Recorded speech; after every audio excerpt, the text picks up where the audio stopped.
Барша көрсін білсін, сақ болсын. Сәлем қымбатты көрермен, арнамызға қош келдіңіздер. Әлемде және де Қазақстанда болып жатқан ең үздік және де өзекті жаңалықтарды алғашылар қатарында біле отырғыңыз келсе, арнадағы подписация және де лайк түймелерін баса кетуді ұмытпаңыздар. Лайк түймесін басқан қолдарыңызға батулы хабарларыңызды нәсіп етсін. Ал ендеше бастадым. Петропавл тұрғыны зейнеткерлерді 5 миллион теңгеге алдаған.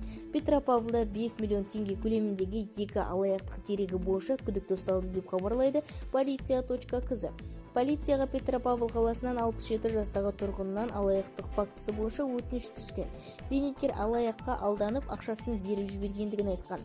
Оған үй телефонына қоңырау шалған әйел жылап, өзінің Ресейде тұратын қызы ретінде жол апатына ұшырағандығын, адвокатқа ақша қажет екендігін айтқан.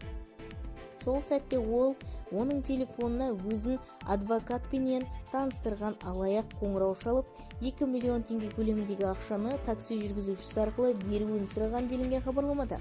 Біраздан соң алғашқы телефон соққан қайта хабарласып, операцияға ақша сұраған. Жәбірленуші немересіне хабарласып, ешқандай жол апаты болмағандығын білген соң 102 арнасына хабарласады. Жедел іздестіру шараларының нәтижесінде полицейлер такси жүргізушісінен 2 миллион теңге алған дропперді ұстады. Ол 24 жастағы қала тұрғыны болып шықты.